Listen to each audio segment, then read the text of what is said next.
Gostaria de agradecer a todo mundo que já está aqui vendo a gente nesse segundo painel e começar a apresentar os nossos debatedores dessa tarde. Hoje a gente tem um time recheado para falar sobre desafios nacionais, criptografia, proteção de dados e processo penal.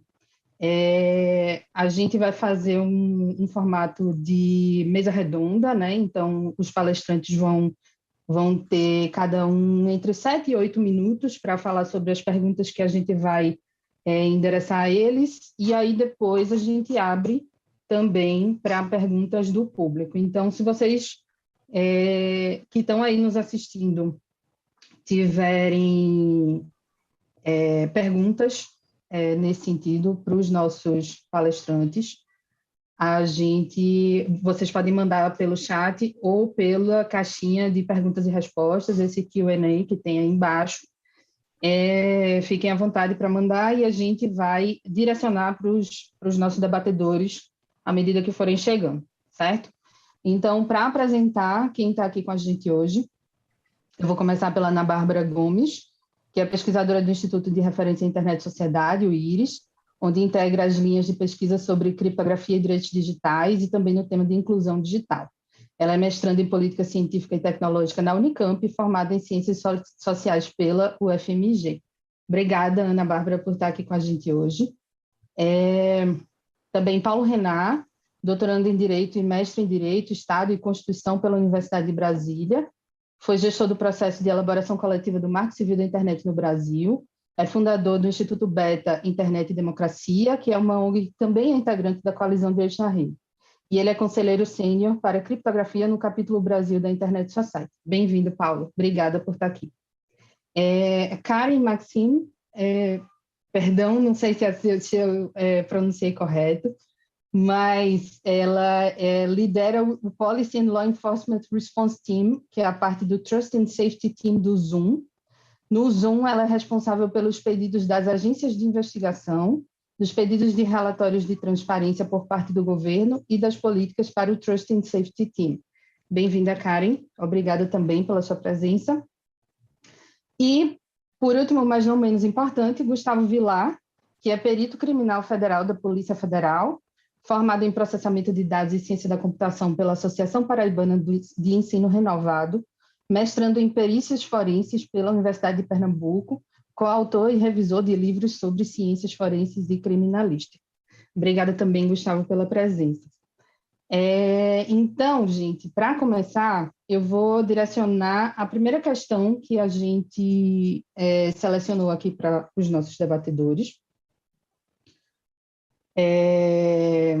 que é a seguinte: quais são, na visão de vocês, as principais políticas públicas, projetos de lei e decisões judiciais no Brasil que oferecem desafios à criptografia forte?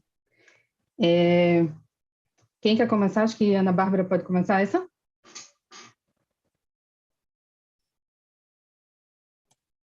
Bom, pode ser. Boa tarde, pessoal. Muito obrigada, Perrec, muito obrigada pelo convite. Cumprimento os outros colegas painelistas. É ótimo estar aqui com vocês para debater um tema que tem sido muito caro a mim, né? A criptografia e, em especial, o seu diálogo com os desafios das autoridades de investigação pública, enfim, segurança da informação e segurança pública, né? Quando essas duas esferas se encontram. Bom,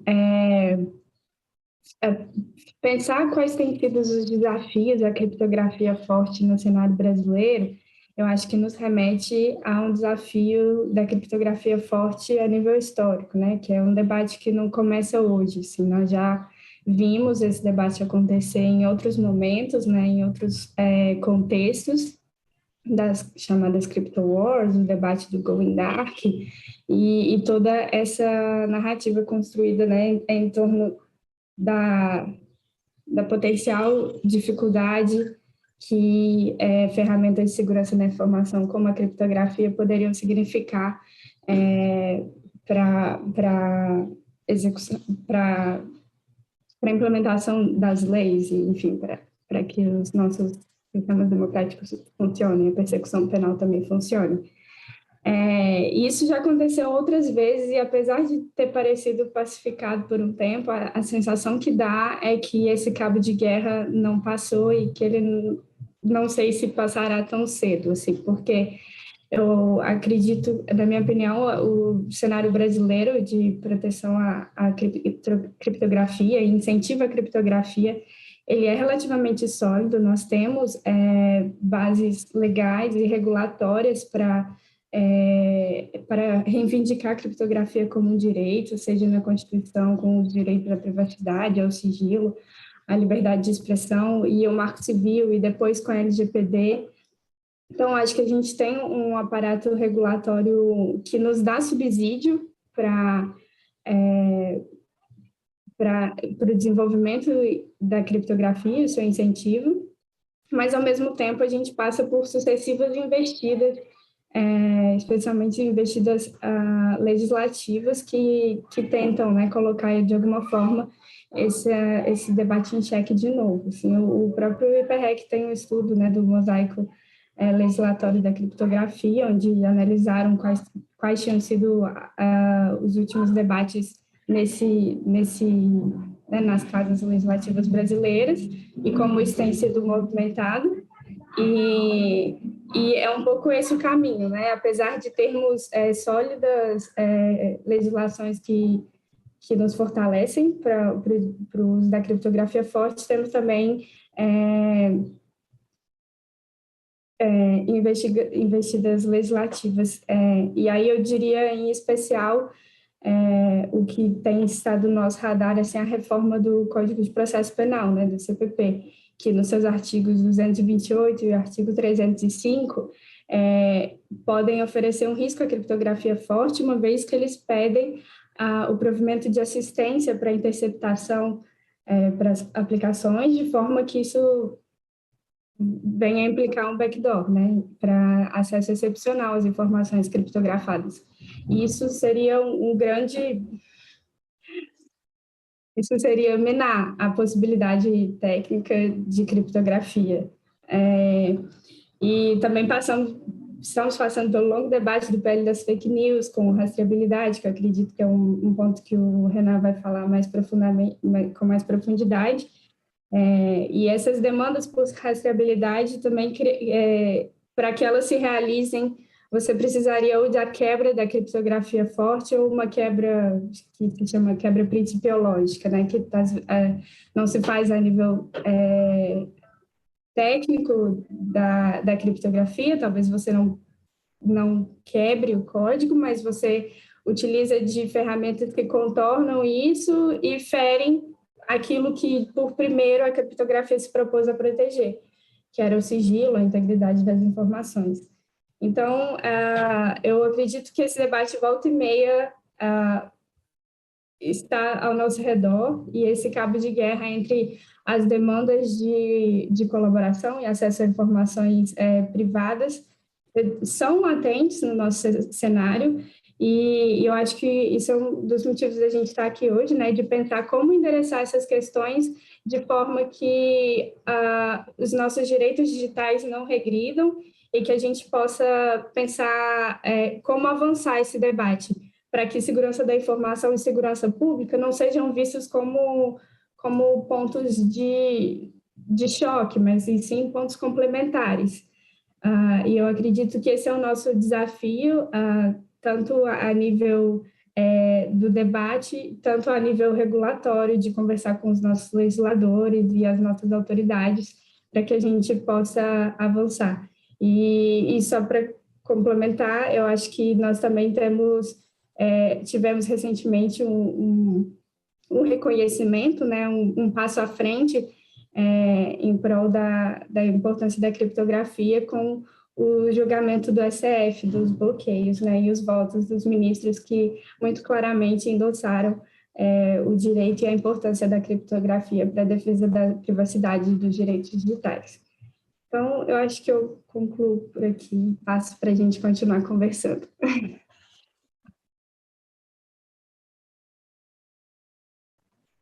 Obrigada, Ana. Gustavo, você quer falar agora? Claro, claro. Me ouve bem? Tá. Bom, eu tenho uma visão mais pragmática no tocante aos desafios que nós enfrentamos, principalmente no tocante à elaboração de leis e à transição dessas leis para que elas se tornem ação de fato. O Brasil pode até parecer estranho para outras pessoas que moram em outras regiões do planeta, mas nós temos aqui, se você me perguntar quantas leis nós temos no Brasil, eu te respondo, eu não sei. Eu sei aproximar, nós temos aqui aproximadamente 10.000 leis ordinárias, aproximadamente 5.800 decretos, aproximadamente 11.000 decretos-leis. Então, assim, nosso ordenamento jurídico ele já é muito rico no tocante a decisões. O que falta muitas vezes é que essas decisões elas se transformem em ação e produzam os seus efeitos na sociedade. Desde o início do ano 2000, do século XXI, né, já posso me considerar um homem do milênio passado, desde o início desse novo século, a gente percebe uma vontade política muito forte, principalmente em nível federal, de atualizar a nossa legislação no tocante aos desafios da informática de forma ampla. Nós temos aí leis que tratam justamente dessa questão da proteção dos dados, que tratam da proteção da privacidade, e, via de regra, a gente termina entrando numa seara que ela é um pouco problemática, ou seja, até onde o Estado ele pode intervir, mas sem prejudicar a relação com a privacidade. Então, assim, são direitos antagônicos que terminam se degladiando, e a busca dessa solução, apesar dela ser fácil do ponto de vista teórico, no ponto de vista prático, a gente esbarra numa problemática séria. Por exemplo, a partir do momento que você tem uma lei que diz o seguinte, os provedores de comunicação deverão fornecer acesso a um canal criptografado, onde o Estado ele poderá intervir. Quer dizer, isso do ponto de vista teórico é muito fácil de você falar, mas na hora que você vai na prática para implementar uma solução que drible as proteções criptográficas, a gente começa a entrar numa seara de implementação técnica de difícil execução. Então, assim, os desafios são muito grandes em nível federal da gente resolver esse tipo de problema. Eu não vou entrar nem tanto na seara dos nossos estados-membros e nem dos municípios, porque aí eu já estou tratando com outra qualidade de poder legislativo. Com todo o respeito que eu tenho aos parlamentares do meu país, a gente percebe uma defasagem escolar muito grande nos representantes municipais e em alguns representantes estaduais. Aqueles que vão para o Parlamento Federal já têm uma capacidade melhor de entendimento, uma capacidade melhor de formação, principalmente para entendimento dessas novas tecnologias, das quais a criptografia faz parte. Então, não basta somente legislar por legislar. É preciso que se conheça técnica, é preciso que se conheça também politicamente os efeitos daquelas decisões em nível prático. Senão, a gente vai cair mais uma vez na produção de leis inócuas. Esse, no meu ponto de vista técnico, no meu ponto de vista como cidadão, é o principal desafio que nós enfrentamos hoje num país de dimensões continentais como o Brasil.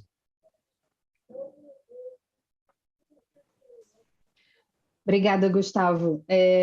Paulo Renan, quer comentar também? Por favor.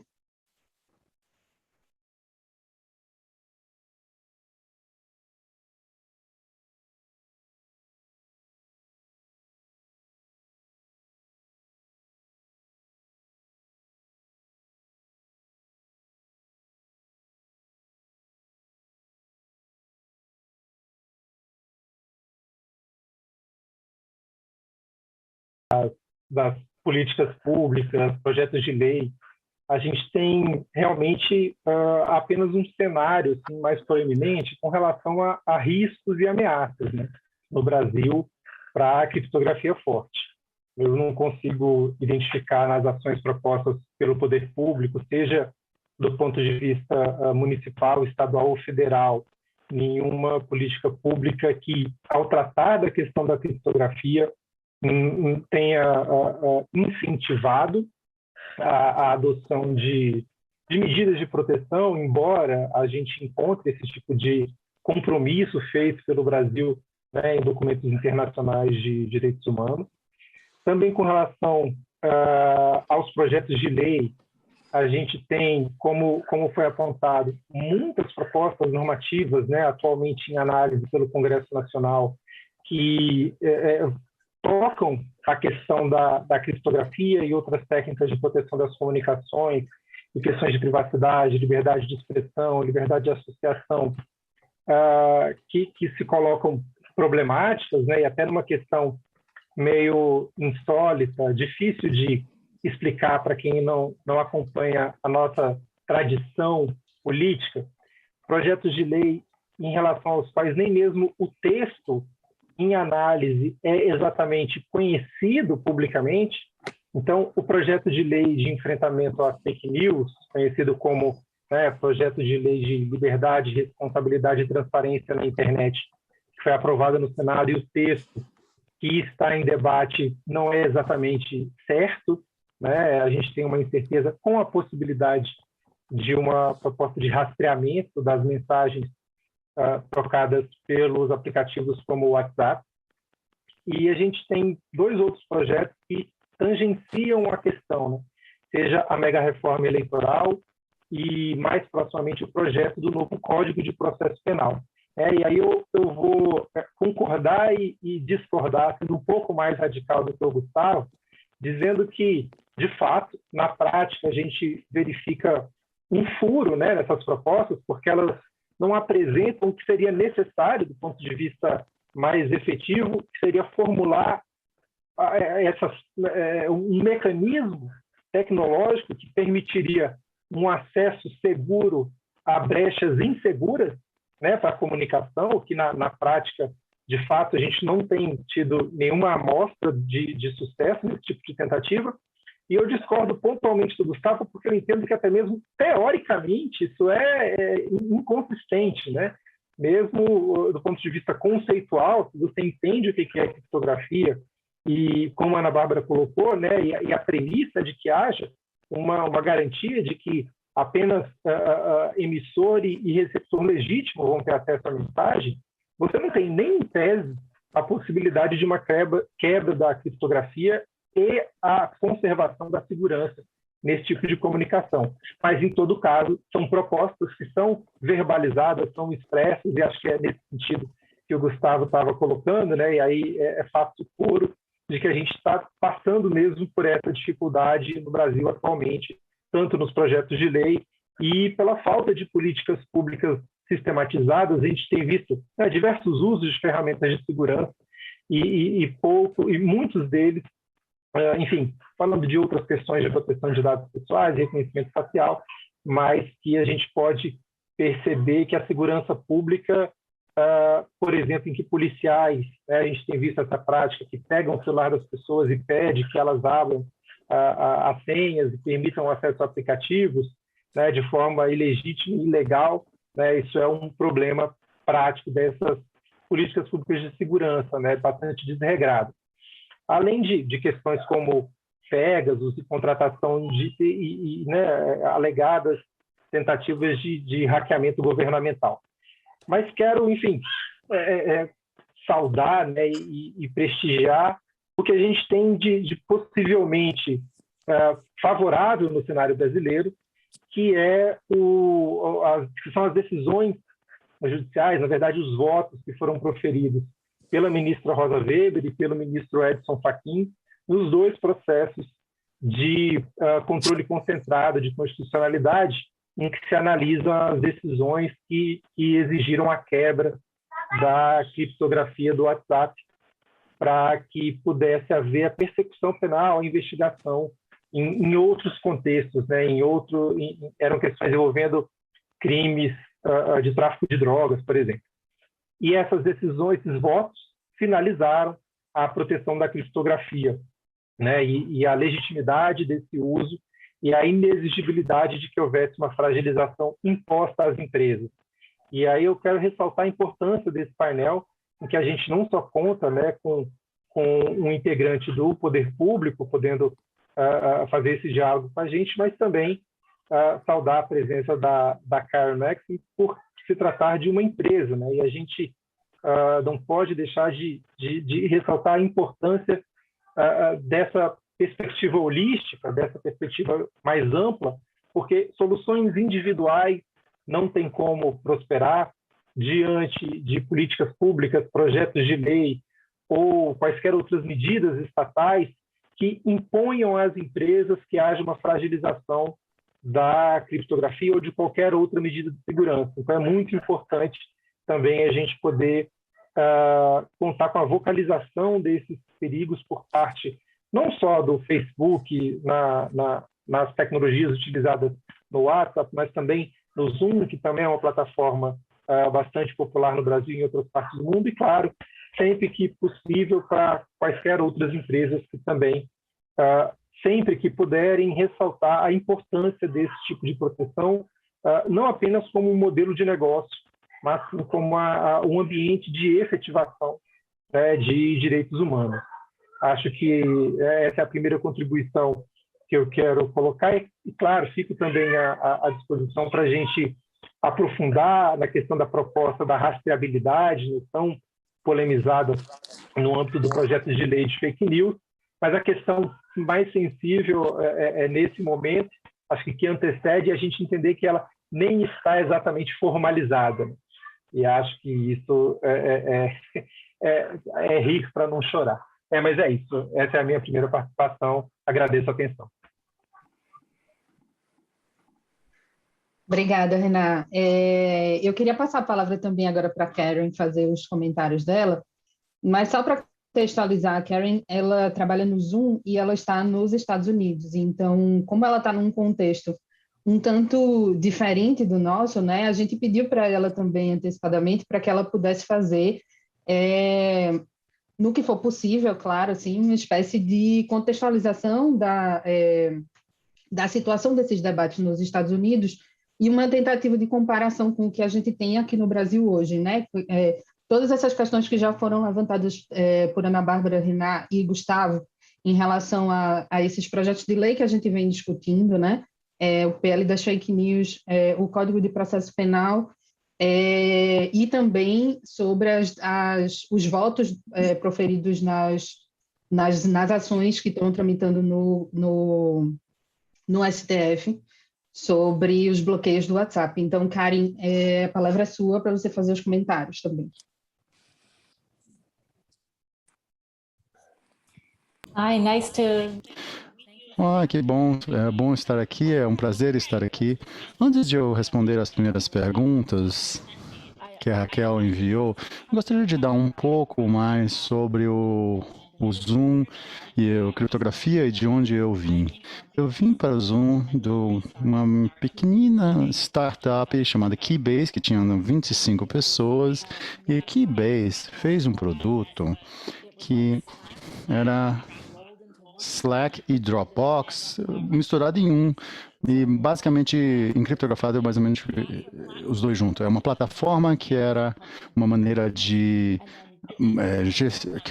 fazer a gestão de suas chaves públicas e privadas e também se associava com diferentes aplicativos, por exemplo, group chat, file sharing, compartilhamento de documentos e tudo encriptografado de ponta a ponta.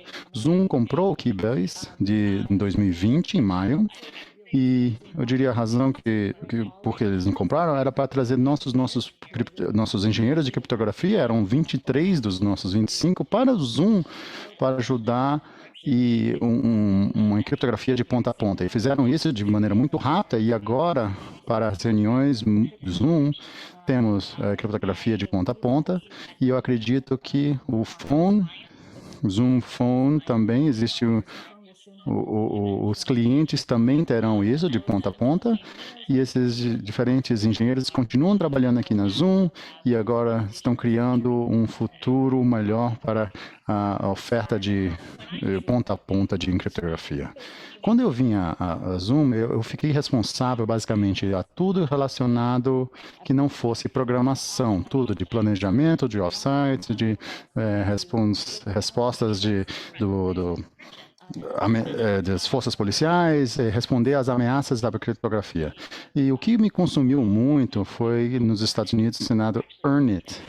E eu estou feliz aqui de ter aqui na plateia Rihanna, que escreveu bastante sobre esse EarnIt, que é numa proposta americana.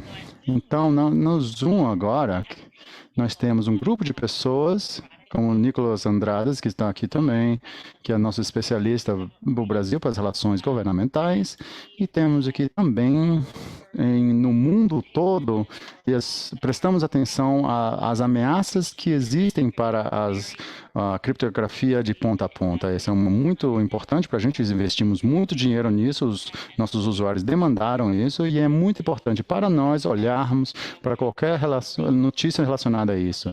Então, tivemos um time trabalhando nisso, também somos membros de uma coalição para Reform Government Surveillance, que é a fiscalização do governamento, e temos inúmeras pessoas, grupos que participam desse grupo, Apple, WhatsApp, e as pessoas e os grupos que têm esse em criptografia ponta a ponta, tentamos avisar uns aos outros o que está por vir.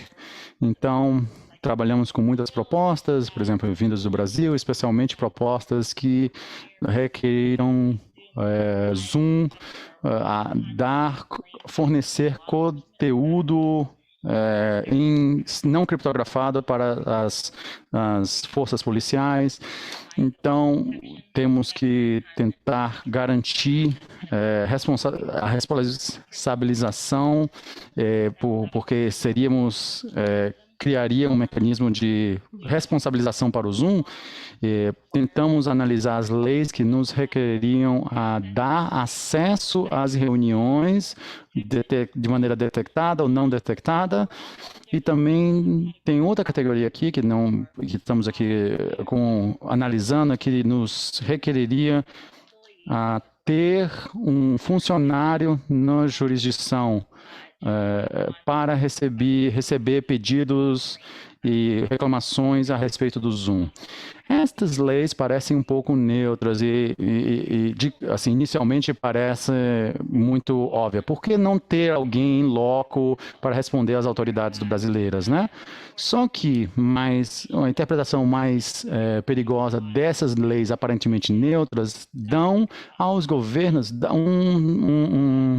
uma vítima para segurar em seu país se a gente não der o conteúdo em texto não criptografado. Eles poderiam tomar sanções contra o nosso funcionário da Zoom que nos obrigaram a ter em seu território.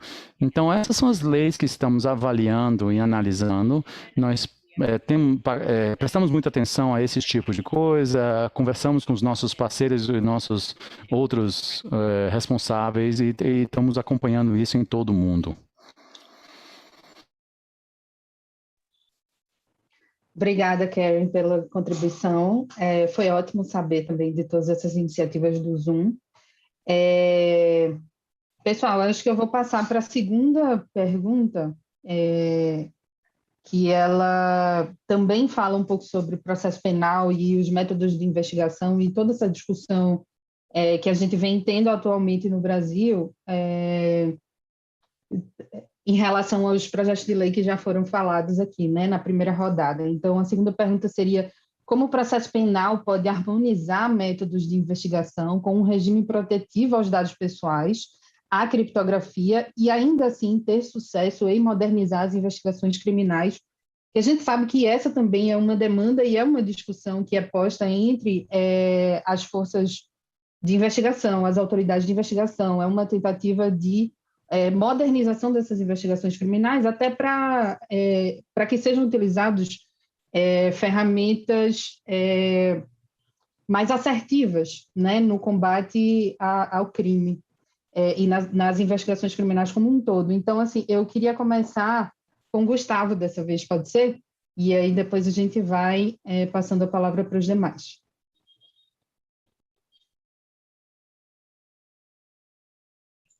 Abrindo aqui o microfone. Então, esse tópico que você tocou aí, Raquel, ele é importante, principalmente para nós que fazemos parte de países ainda em desenvolvimento, países passíveis de melhoria. A gente percebe que desde o final da década de 90, grande parte das investigações começaram a se calcar sobre as interceptações. Na época, o mais comum foram as interceptações telefônicas. Então, era uma maneira eficaz do Estado investir pouco esforço e substituir um processo de infiltração, um processo de disponibilização de profissionais investigativos em campo. E isso daí ele foi permanecendo, foi se ampliando e se tornou uma metodologia investigativa muito utilizada. Ocorre que com a adição da criptografia que eu acho inclusive salutar para a questão da proteção da privacidade dos indivíduos, principalmente das pessoas que fazem parte do conjunto de comandados de países que têm o respeito à privacidade do cidadão de forma duvidosa, a criptografia ela termina funcionando como um manto protetivo. O sigilo das comunicações, no nosso país, ele é protegido pela própria Constituição Federal e nós temos nela o sigilo como regra, e a violação desse sigilo seria algo que tem que ser pesado e tem que passar por todo um filtro jurisdicional aí, no sentido de não acontecerem abusos. Ocorre que com a chegada da criptografia, e pelo ponto de vista matemático, a relação matemática entre as chaves, a relação matemática entre os objetos e as operações envolvidas na criptografia, realmente desfazer esse conteúdo, reverter essa criptografia é algo que beira o impossível, a não ser numa situação onde você tem um algoritmo fragilizado ou então exposição de uma chave. E eu até entendo que quando o Paulo ali, ele falou que talvez discordasse de mim, a minha avaliação, talvez até nós concordamos no sentido de que não vai ser uma canetada que vai fazer uma fragilização de toda uma relação matemática entre chaves. Eu, quando me referi àquela questão da legislação interferir, seria o seguinte: o Estado ele passa agora a ser o detentor de uma custódia de chaves. Cada cidadão daquele país tem que depositar a sua chave criptográfica numa custódia estadual. Bom, se a gente realmente fizer isso, então o conceito de privacidade não é mais privacidade. A comunicação ela passa a não mais acontecer. Então, o grande desafio, Raquel e demais colegas aqui que estão na sala, é a gente tentar conciliar coisas que são do interesse, que é o quê? A proteção da informação, a proteção também ao sigilo e, ao mesmo tempo, evitar que esses meios protetivos eles também se tornem abrigo para que determinadas condutas criminosas aconteçam. E, na minha visão, como representante aqui da Associação dos Peritos Criminais Federais, a gente passa pela necessidade de um corpo técnico qualificado. Hoje, o nosso país ele precisa, principalmente na reforma do Código de Processo Penal, que a prova material ela tenha uma valoração equiparada aos seus quadros técnicos, representadas pelos corpos periciais, que, em última instância, vão avaliar aquelas provas que têm a habilidade de lidar com o processo criptográfico e que, aliás, sabem da dificuldade de você lidar com a criptografia quando a gente trata de algoritmos que são potentes, algoritmos robustos e, ao mesmo tempo, chaves de grande tamanho. Então, acredito que com o auxílio desses profissionais a gente consegue agora, e inevitavelmente eu vou ter que fazer um link com a primeira pergunta, que é compor um arcabouço jurídico moderno, adequado, a fim de que todas essas forças policiais investigativas, sejam oriundas das polícias instituídas no país, como também dos ministérios públicos ou de outros instrumentos investigativos em âmbito administrativo, a gente possa compor uma força-tarefa no sentido de promover uma investigação moderna, calcada pela prova material, calcada também pelo respeito à cidadania, ao respeito ao cidadão, à individualidade, sem abrir mão da mão forte do Estado na questão da repressão das condutas que acontecem no ambiente cibernético. Obrigada, Gustavo. Paulo Renato, por favor, você quer contribuir agora?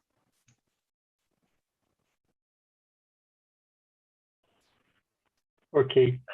É isso mesmo, Gustavo. A gente concorda, né, que a política tem os seus problemas a resolver e faz parte da função do Estado exercer, entre outras atribuições, né, a persecução penal, mas ela tem que, enfim, ter essa preocupação de respeitar, né, as garantias e direitos humanos e entender também a realidade técnica, a realidade prática da tecnologia, né, entre outros aspectos da criptografia.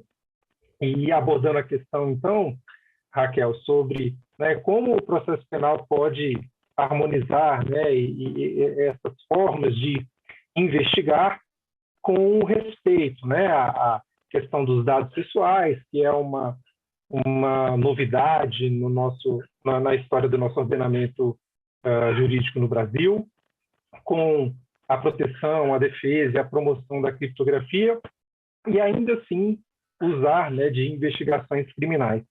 Eu acho que, basicamente, é necessário que o Estado não trabalhe uma oposição, né, entre essa ideia de proteção de dados, de criptografia e de investigações criminais modernas, né? As investigações criminais modernas necessariamente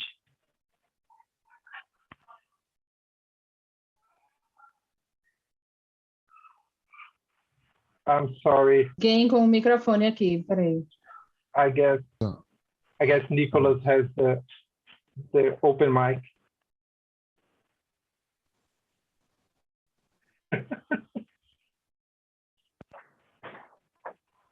Raquel, could you mute? Yes, thank you. That happened, right? So, as I was saying, the only way we can have eu falei com essa inglês. A chave virou aqui. O único jeito que a gente pode modernizar as investigações criminais são entendendo que é necessário, por exemplo, ter criptografia forte aplicada nas ações do poder público também, né? Porque, enfim, a gente vai ter polícia atuando em diversas áreas do Brasil, né? Por exemplo, na proteção contra crimes ambientais na Amazônia, ou tráfico de drogas, ou questão de armas. E é necessário que o Estado perceba que essas comunicações entre os diversos setores do poder público, né, dentro da própria Polícia Federal, entre a Polícia Federal e a Polícia Militar, com a Polícia Civil, com o Poder Judiciário, precisa ter proteção criptográfica. E eu quero aproveitar para trazer aqui uma questão que foi posta no bate-papo, né, pelo Rony Med, a respeito do foco das discussões, para lembrar que a criptografia, como técnica, ela não vai se aplicar só no trânsito, né? Ela também vai poder ser aplicada nos dados que estejam parados, e, inclusive, ela pode ser combinada, né? Então, enfim, historicamente, a gente tem experiências de as autoridades exigirem que os dados estejam criptografados, mas nada impede, por exemplo, que as pessoas criptografem a mensagem uma primeira vez e depois, já essa mensagem criptografada, passem pela criptografia fraca do Estado, né? Induzindo o Estado a um esforço de, não, a gente vai conseguir acessar tudo, quando, na verdade, o Estado estaria, né, fazendo um esforço desnecessário para quem quisesse fazer, de fato, uma proteção, por exemplo, e todas as pessoas desavisadas, inocentes ou não, ficariam diretamente fragilizadas, né? Não tem como você garantir que o Estado vai ter o implemento de tecnologias fortes de criptografia se a política pública que ele está promovendo envolve a fragilização das mesmas tecnologias de criptografia. Então, como aspecto prático, né, eu acho que a gente tem uma realidade de uma certa oposição nas propostas que são apresentadas, isso é um fato, mas o ponto é que o Estado precisa, ao meu ver, abandonar essas tentativas de tentar fazer o que é inconcebível, porque paradoxal, e passar a investir em técnicas, em iniciativas que busquem alcançar essa modernização, mas respeitando essas prerrogativas, essas premissas, né, impostas pelo próprio direito ao funcionamento justo, legítimo do Estado.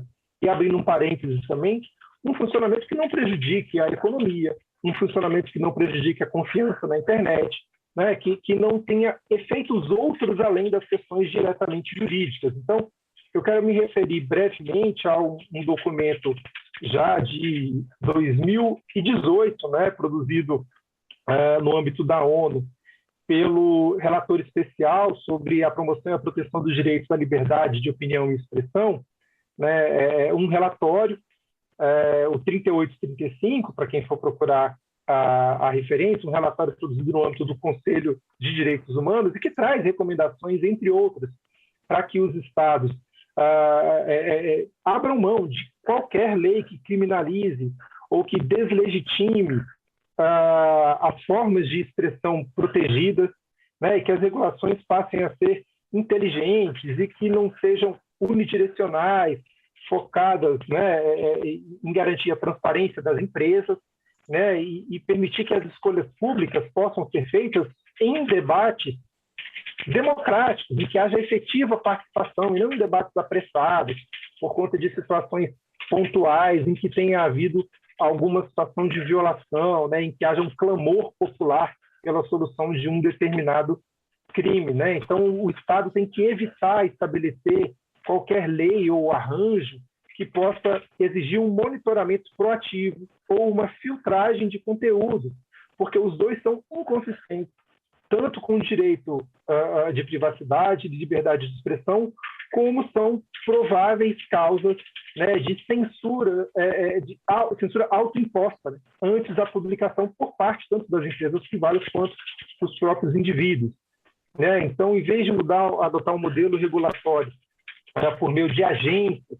buscar trabalhar sempre com autoridades judiciais para decisões pontuais e não decisões em massa, e sempre publicar relatórios, né? Pensar em relatórios que possam dar transparência, por exemplo.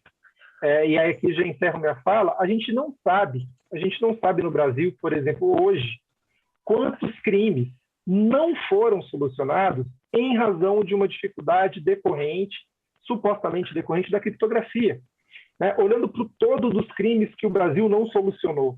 Será que isso é um problema grave que demanda a gente abrir mão da garantia de direitos fundamentais, fazer investimento tecnológico das empresas para abrir uma fragilidade segura? Ou a gente está falando de um sistema que já é falho, que já tem as suas ineficiências, e a gente acrescentaria mais uma exigência complexa, né, de não só uma regulação, mas uma prática que exigiria um nível de segurança que acho que a gente não tem. Esse tipo de dado empírico, de dado real, é muito necessário para uma investigação criminal moderna. É isso, muito obrigado. Obrigada, Renato, pela contribuição. Eu queria passar a palavra agora para a Karen, fazer os comentários dela em relação a essa pergunta também, contextualizando com o que for possível em relação à atuação dela no Zoom nos Estados Unidos.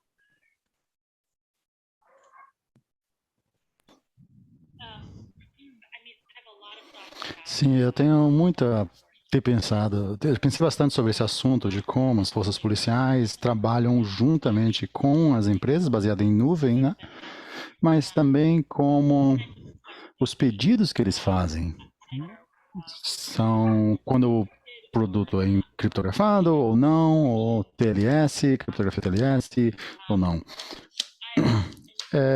Vocês podem ver isso na nosso relatório de transparência mais recente, de dezembro de 2020, e o outro que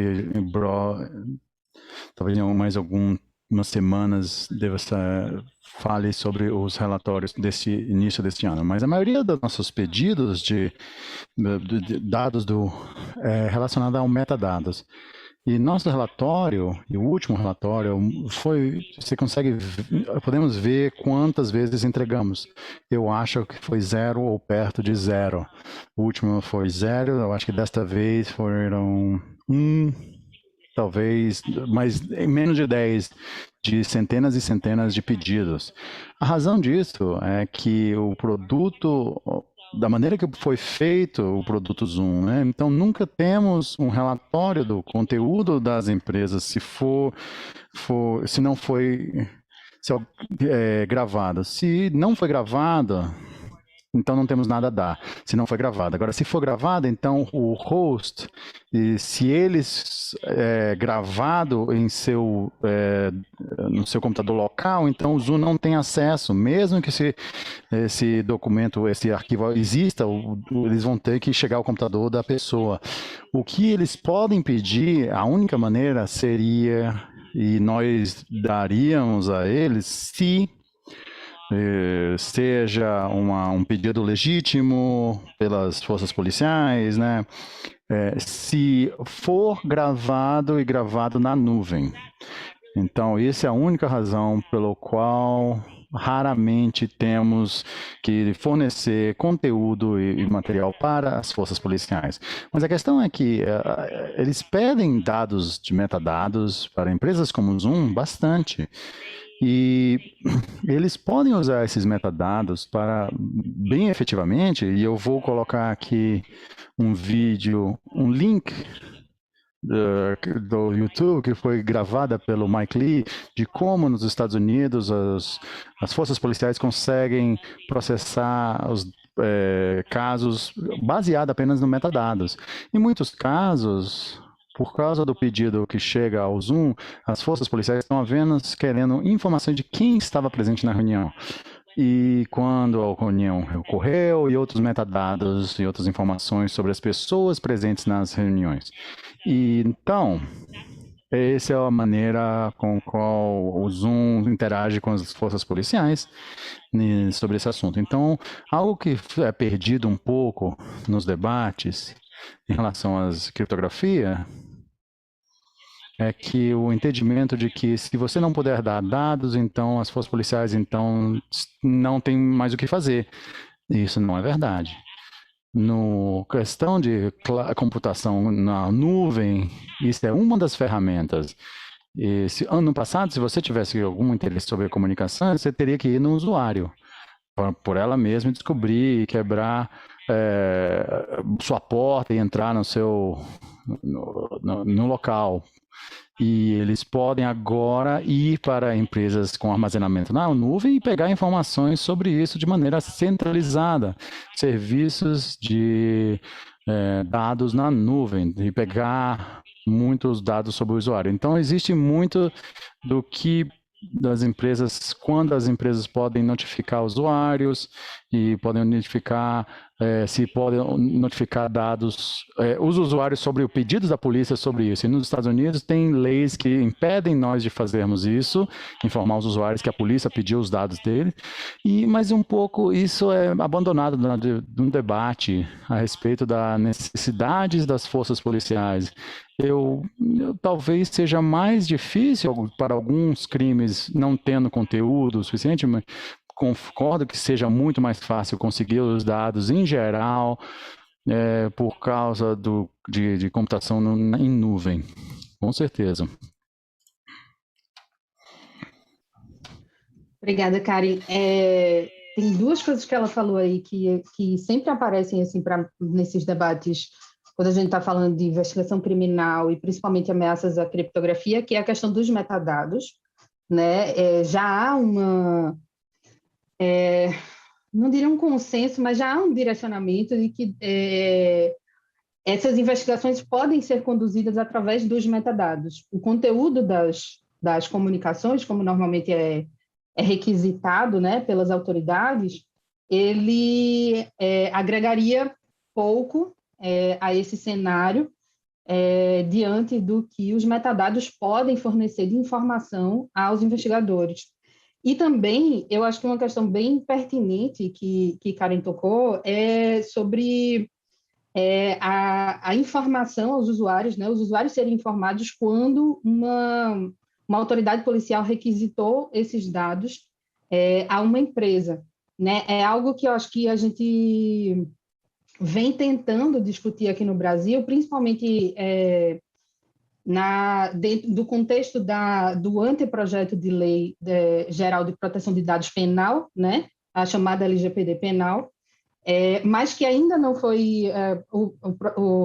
ele ainda está em fase de anteprojeto, né? Não é um projeto de lei ainda, e o que diminui a possibilidade de a gente discutir isso com os congressistas, os legisladores, mas isso aparece, essa ameaça à proteção de dados dos usuários, né, dos cidadãos, aparece no contexto da reforma do Código de Processo Penal, que a gente tem se envolvido também nesses debates agora, e a pergunta que a gente tem se feito é, será que essa LGPD penal ela não deveria anteceder esse processo do Código de Processo Penal para que a gente tivesse esse ambiente mais protetivo aos cidadãos na hora de uma investigação criminal, quando as autoridades fossem requisitar esses dados, né? E aí, com isso, a gente conseguir ter um arcabouço jurídico que melhor protege, né, os cidadãos e cidadãs na hora de uma investigação criminal, porque a gente sabe que há também um certo abuso na requisição desses dados. Então, aí, dito isso, eu queria passar a palavra para a Ana Bárbara para ela fazer as considerações dela sobre essa segunda pergunta e já deixar também o aviso, pessoal, para vocês que estão assistindo, que depois a gente vai abrir para perguntas do público, né, da audiência. Então, eu estou vendo aqui que tem muita coisa no chat, eu vou tentar ler para passar para eles. Algumas perguntas acho que Renata já respondeu, mas fiquem à vontade para fazer as considerações de vocês também, tá bom? Ana Bárbara, por favor. Muito obrigada, Raquel. Eu acho que quando a gente fala de modernização das instâncias de investigação, a gente precisa ter em mente o que você acabou de colocar, né, Raquel, do andamento da LGPD penal. Eu acho que isso é um ponto importante para a gente não perder de vista e pensar que qualquer modificação legislativa, qualquer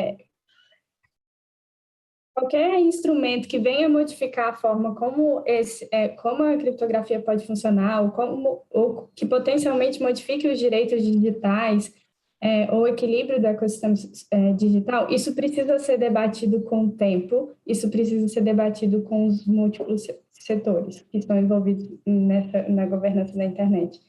Então, eu acho que nós temos princípios, né, na LGPD, nós temos os princípios, também os direitos constitucionais que precisam ser observados para qualquer mudança legislativa que venha a contemplar essa modernização da capacidade investigativa do Estado. E isso não pode ser perdido de vista. Assim, eu acho que qualquer passo precisa estar atento a esse arcabouço que nós já construímos até aqui. Então, e mesmo sem a LGPD penal, nós ainda temos esse background, né, esse acúmulo de políticas e de direitos digitais que consolidamos e que precisam ser observados. E eu acho que esse é um movimento que deve ser feito com cautela, sob o risco da gente normalizar práticas de vigilância, práticas de atalhos investigativos que como nós já vemos conversando, hoje de manhã os painéis contemplaram bastante isso, são peças importantes do funcionamento da internet para o desenvolvimento dos indivíduos, para o desenvolvimento social, para o exercício da liberdade de expressão, da formação da personalidade, enfim, e tantos outros direitos que são instrumentalizados pela ferramenta da internet, né? E eu acho que isso não pode ser normalizado, assim, a gente não pode achar que essa modernização, né, pode atropelar o que já foi conquistado até aqui. E aí, nesse contexto, eu acho que a Autoridade Nacional de Proteção de Dados, apesar de não ser responsável por legislar sobre a LGPD penal e observar esse nicho de atuação do Estado, eu acho que a NPD teria, por exemplo, competência para produzir relatório de impacto, inclusive contribuir para esse debate sobre como nós vamos caminhar para a regulação da atividade investigativa hoje em dia. E, além disso, eu acredito que eu concordo muito com o que o Gustavo disse sobre a necessidade de aprimorarmos o corpo técnico, de oferecer formação. Eu acho que a segurança pública e as autoridades de investigação passam por problemas que são anteriores a essas... Ai, gente, é um carro passando na rua. Espero que não esteja atrapalhando. Eu acho que existem problemas estruturais que são anteriores a essa necessidade de interceptação e de acesso excepcional, que muito provavelmente pode brilhar os olhos a possibilidade de ter um acesso excepcional, ter um backdoor, mas muito provavelmente isso não resolve os nossos problemas, assim. É um problema estrutural de falta de número de pessoas, enfim, a gente vê em pauta a segurança pública como, enfim, que precisa de investimento, que precisa de treinamento para os servidores e vulnerabilizar a criptografia e vulnerabilizar todos os usuários que dela dependem para uma internet segura, me parece uma medida precipitada e pouco assertiva. No painel da manhã, a Isabela, do Tor, se eu não me engano, ela fez uma fala excelente, dizendo que a criptografia não aumentou o número de crimes e a quebra dela não iria resolver mais crimes. E aí eu faço coro ao que o Renan disse também, não há evidência o suficiente de que a fragilização dessas ferramentas nos levaria a um desempenho maior em resolução de crimes. Então, eu acho que isso precisa ser sopesado, isso precisa ser devidamente avaliado, qual é o peso, né, de colocar milhões de usuários em situação de maior vulnerabilidade, porque a gente sabe que uma vez que uma técnica é rompida para a população em geral, o que muito provavelmente vai acontecer é que vai haver uma evasão daquele sistema e as pessoas que estão interessadas em se proteger vão encontrar outras formas de se proteger e a população em geral vai ter, assim, o seu nível de segurança drasticamente diminuído. E como estudante de inclusão digital também, uma coisa que está sempre no meu radar, eu acredito que a criptografia precisa funcionar para todo mundo. A gente precisa fortalecer esse debate para que ela seja para todo mundo, não somente para aquele que, inclusive, pode arrumar outros meios de acessar essas ferramentas que não o par default, né? Que não aquele que veio na aplicação. E isso me leva também ao ponto de que eu acredito que o Estado deve, assim como o Renan disse, né, deve superar essa relação de oposição, porque eu acho que isso é, inclusive, importante para o desenvolvimento do Estado, para a modernização do serviço público, que tem acontecido de forma acelerada. E na semana passada mesmo, nós estávamos no Fórum da Internet no Brasil, conversando sobre incidentes de segurança e a modernização do setor público brasileiro. E eu acho que a gente devia mudar a chave para pensar como é que a criptografia pode nos ajudar a ter sistemas públicos mais seguros, a oferecer serviços para os cidadãos com maior confiança entre o Estado e os usuários da internet, né, os cidadãos, e promover essa cultura de segurança digital não como uma coisa que seja ameaçadora, mas, pelo contrário, como algo que fortalece a cidadania, que protege direitos e que é um ponto de partida para um ambiente seguro e democrático. Então, eu não sei se eu já falei demais, mas eu gostaria somente de concluir de que eu acredito que qualquer ponto de modernização, quando a gente fala de modernização sobre desenvolvimento, com muita frequência a gente projeta uma bala de prata, algo que vai resolver todos os nossos problemas, uma tecnologia capaz de superar todas as nossas dificuldades investigativas que nós temos até hoje.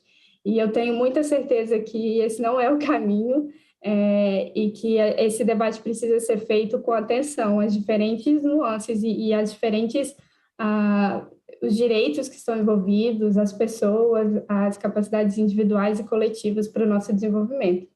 Então, é isso. Muito obrigada. Obrigada pela contribuição, Ana. Foi muito boa. Acho que a gente toca em diversos pontos aqui, principalmente na universalização da criptografia, né? Eu acho que um ponto que Isabela Bagueiros tocou hoje de manhã, no painel da manhã, é que a criptografia é um direito. E aí eu acho que a gente precisa começar a também internalizar isso, normalizar isso, para que a gente haja, para que principalmente a gente sensibilize também as empresas cada vez mais a inserir a criptografia ponto a ponto por padrão nas suas aplicações, nas aplicações que são oferecidas, né, publicamente, para o público em geral, porque a gente sabe que tem algumas aplicações, por exemplo, de mensageria privada que ainda não tem a criptografia aplicada por padrão. Então, isso oferece uma série de vulnerabilidades para quem está utilizando, né, essas plataformas.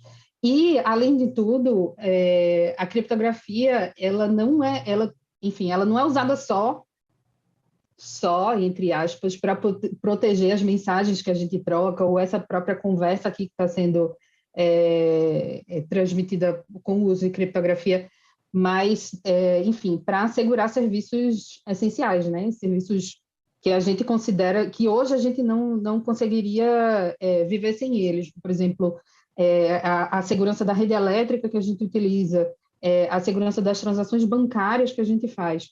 Então, tudo isso tem criptografia aplicada, e a gente, né, a gente precisa que ela seja cada vez mais democratizada, cada vez mais espalhada nas aplicações, para que isso chegue para todo mundo também, né? Como a Ana muito bem ressaltou, o ponto da inclusão digital. Essa inclusão digital precisa ser plena, e ela precisa também ser acessada que as pessoas tenham acesso às aplicações seguras também, né? Renato, por favor, você levantou a mão. Gustavo, depois. Sim.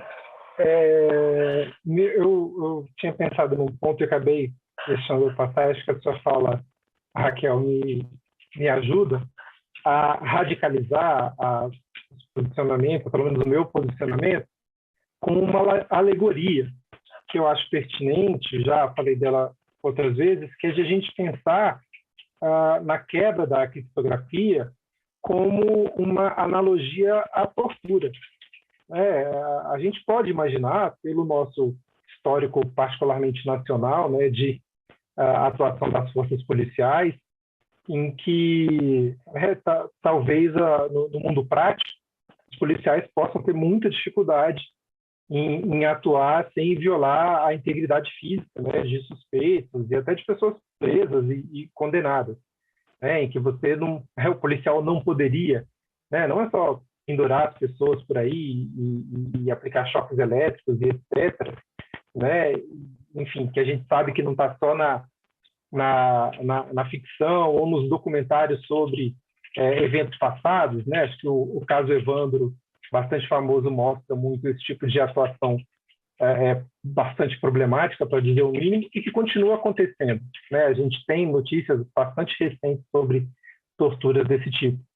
E é indefensável, né? Por mais que se verifique, eventualmente, ser uma prática recorrente, é indefensável que o Estado proponha uma lei para que, em alguns casos, em casos mais graves, ou em casos de crimes hediondos, né? Não, mas tem a vida de uma criança que está em risco, aí eu posso torturar essa pessoa. Isso não é defensável, né? Não faz parte do nosso arcabouço.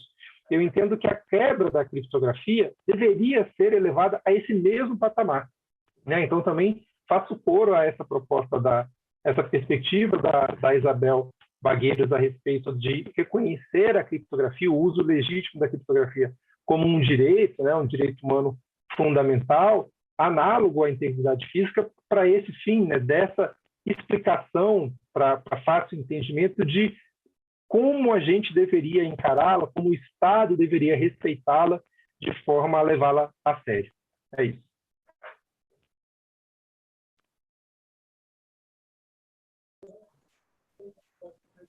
Gustavo, por favor.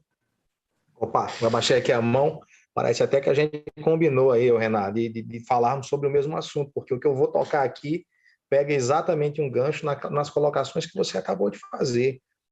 Acabou esse tempo de existirem forças que operavam na base da tortura, na base da intimidação. Chega a sociedade brasileira, talvez esteja entre as últimas que despertaram para esses princípios fundamentais, ela não aguenta mais a arbitrariedade.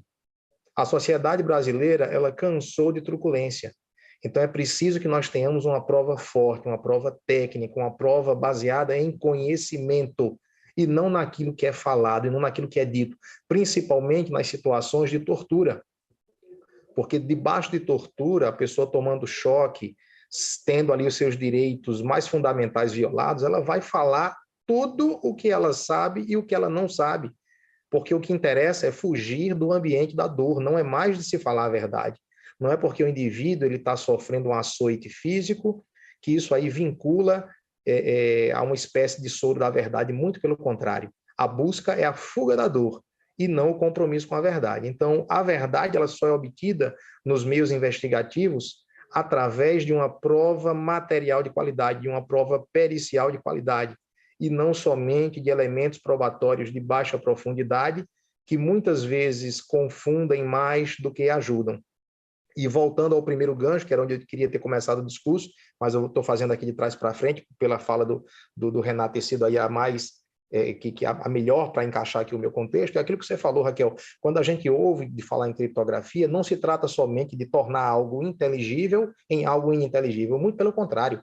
A base de todas as operações da sociedade moderna, ela pressupõe a criptografia como um dos seus alicerces, seja para a garantia da confidencialidade, que é o mais comum de nós entendermos, como também para a garantia da integridade, garantia da autenticidade e a garantia também do não repúdio. Então, você tem toda uma questão basilar que torna a criptografia algo tão indispensável quanto outros elementos básicos na vida do homem moderno, principalmente nessa época de pandemia, onde nós aprendemos a trabalhar de forma remota, dependemos dos meios tecnológicos para nos fazermos presentes nos ambientes que no século passado nós lá só estaríamos se fôssemos a pé. Hoje é inviável você ir a um banco para fazer um saque de determinadas unidades monetárias. Você consegue resolver tudo isso online. Sem a base criptográfica, a confiança ela não é estabelecida. Sem a criptografia, não existe autenticidade e outros pilares que também regem essa importante ferramenta, que é hoje em dia um canivete suíço nas mãos do homem moderno. Obrigada, Gustavo. Nós temos duas perguntas aqui na caixinha de perguntas. Na verdade, uma eu acho que é um comentário, né, que é do Rony. Ele disse: Karen levantou tudo, a parte fundamental do processo que está errado. O menor trabalho para as forças policiais é pedir sempre a quebra do sigilo. É como atirar no escuro. Vai que encontra algo nas informações descriptografadas por força de mandado e fora do escopo do documento legal. É um pouco o que vocês estão falando, né? Assim, a parte, acho que chega próximo do que Renan falou da alegoria da tortura, porque, enfim, ele está atirando no escuro e se aparecer alguma coisa, se pegar alguma coisa, ele, enfim, coleta ali. E tem uma outra pergunta especificamente para a Karen, que fala o seguinte: há um histórico de empresas, inclusive aquelas que oferecem ou prometem segurança e privacidade, que, na verdade, cooperam, muitas vezes ilegalmente, com agências de law enforcement. Você acha que, atualmente, há muitas empresas do setor privado que cooperam de maneira oculta com agências da lei? Ou essas cooperações são situações pontuais e não são práticas difundidas no ecossistema? Karen, por favor, se você puder responder.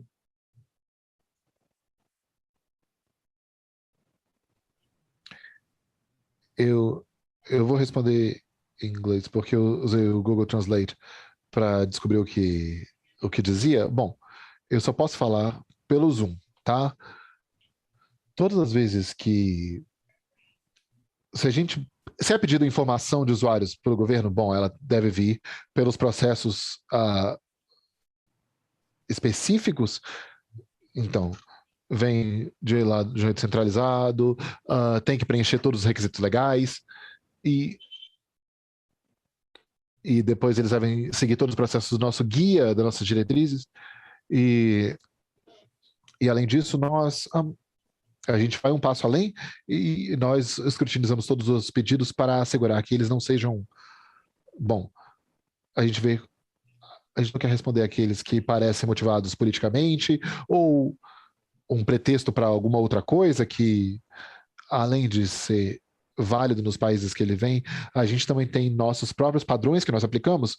Então, em terceiro também, todos os pedidos que chegam, eles têm que ser refletidos pela nossa diretriz.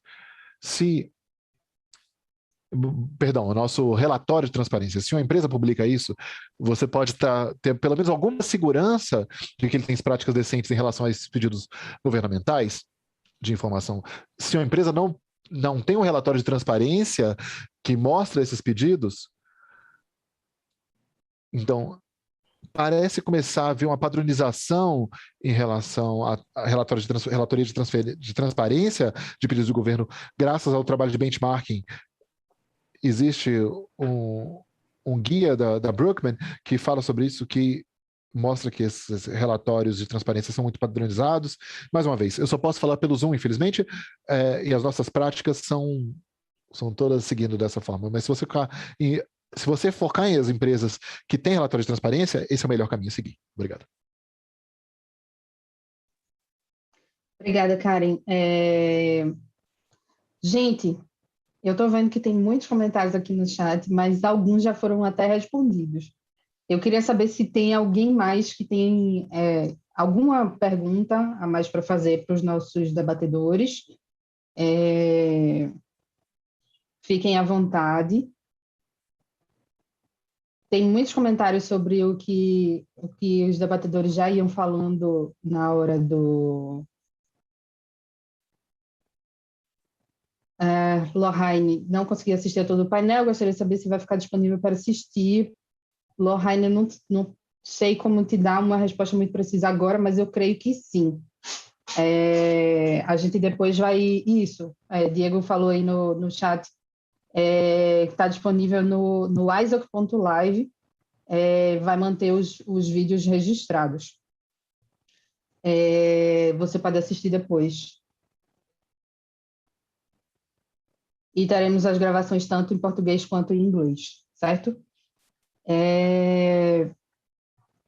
Deixa eu tentar ver aqui os comentários. Gente, Ana Bárbara, Gustavo, Karen, Paulo, se vocês tiverem também considerações a fazer ainda, por favor, fiquem à vontade. O debate está aberto. Podem falar, podem tomar a palavra, não tem problema. Renan quer falar, por favor. Eu acho que cabe, então, aprofundar um pouco, né, a questão da rastreabilidade, explicando por que enfim, se coloca como sendo um problema, aquela ideia, enfim, que tem circulado de que seria necessário, né, fazer um monitoramento prévio de todas as mensagens instantâneas que estão circulando, por exemplo, pelo WhatsApp, e que tem sido colocada no processo, no projeto, que seria direcionado a evitar a desinformação e combater a disseminação de discurso de ódio, com a premissa de que seria necessário esse tipo de procedimento para identificar a fonte, né, dessas mensagens que seriam danosas. E acho que tem alguns pontos contextuais que precisam ser ressaltados assim, de forma muito direta. Existem várias situações de desinformação e de discurso de ódio publicamente veiculadas e que não são objeto da devida punição. Isso é algo assim que parece não ser evidente para quem está fazendo a proposta ou para quem está debatendo esse tipo de solução. Eu quero dizer com isso que não é como se o Brasil estivesse solucionando todos os crimes possíveis, realizando todas as investigações que estão ao alcance do poder público para identificar e punir todo mundo que sabe, propagador e criador dessas mensagens, mas a gente não conseguisse chegar a uma fonte obscura e oculta que não se conhecesse em razão da criptografia, por exemplo, do WhatsApp. Não é esse o cenário, né? Porque, e aí, na possibilidade de um mecanismo como tal funcionar, e aí abre de novo um parênteses para ecoar algo que o Gustavo colocou. Assim como na tortura, quando a gente vem com uma quebra da criptografia, isso fragiliza a prova, porque assim como uma pessoa pode alucinar ou mentir para parar de sofrer a dor, a mensagem que vem da quebra da criptografia, ela não pode ser usada como prova porque ela deixa de ser íntegra. Você não tem como atestar que aquela mensagem não foi adulterada, né? E então, voltando nesse sentido, usar esse mecanismo de WhatsApp, se a gente chegasse a uma determinada pessoa a partir desse sistema e considerando que essa prova fosse válida, a gente chegaria em várias situações que a gente já tem hoje, que a gente sabe quem são as pessoas, a gente tem clara noção de quem disse cada frase, quem divulgou, e a punição hoje não é uma punição tal que coíba esse tipo de divulgação, né? As restrições, a gente nem sabe exatamente o que fazer com essas pessoas, né? Como cachorros que estão correndo atrás do carro, se o carro parar, vai fazer o quê, né? Vai morder a roda?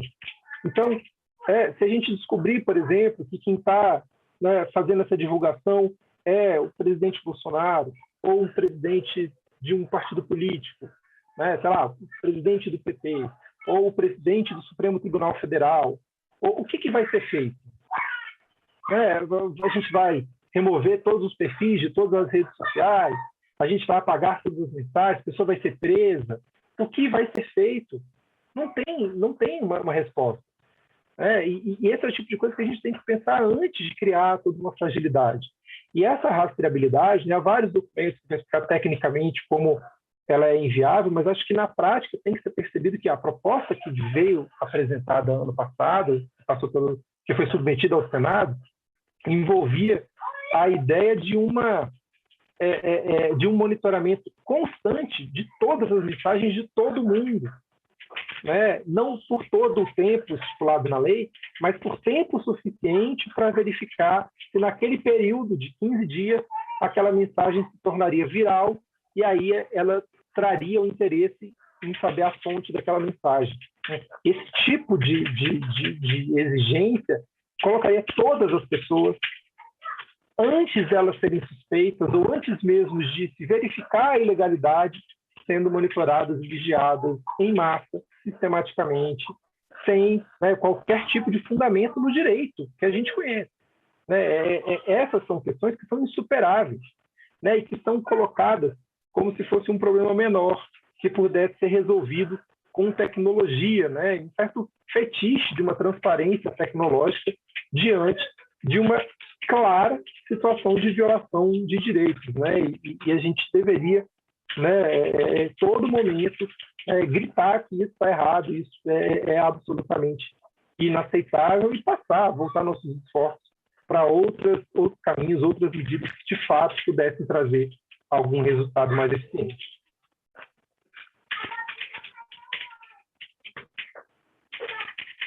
Obrigada, Renan. Ana Bárbara, por favor. Eu queria aproveitar para convidar vocês para ler, porque a pergunta, abre aspas, você seria favorável ao mecanismo de acesso excepcional para fins de investigação criminal, fecha aspas, foi uma das perguntas que esteve no nosso roteiro de pesquisa, uma pesquisa do IRIS, que eu faço junto com meu colega Gustavo Rodrigues, onde nós entrevistamos mais de 40 especialistas em tecnologia, sociedade, direito, para investigar exatamente quais são os argumentos, por onde caminham essa narrativa, né, favorável ou contrária ao acesso excepcional e o que está em discussão. E a gente já publicou os resultados preliminares, eu vou mandar aqui no chat, e nas próximas semanas a gente vai publicar o relatório final, com assim, o estudo completo, né? Então, eu convido vocês a ficarem atentos às redes sociais do IRIS, que é onde a gente vai divulgar com certeza. Enfim, lá também temos algumas pistas, assim, de quais são os pontos sensíveis desse debate que a gente está trazendo aqui e o que a gente não pode perder de vista, né? Enfim. E aí eu queria só aproveitar para convidar vocês a ler. Vou deixar aqui no chat.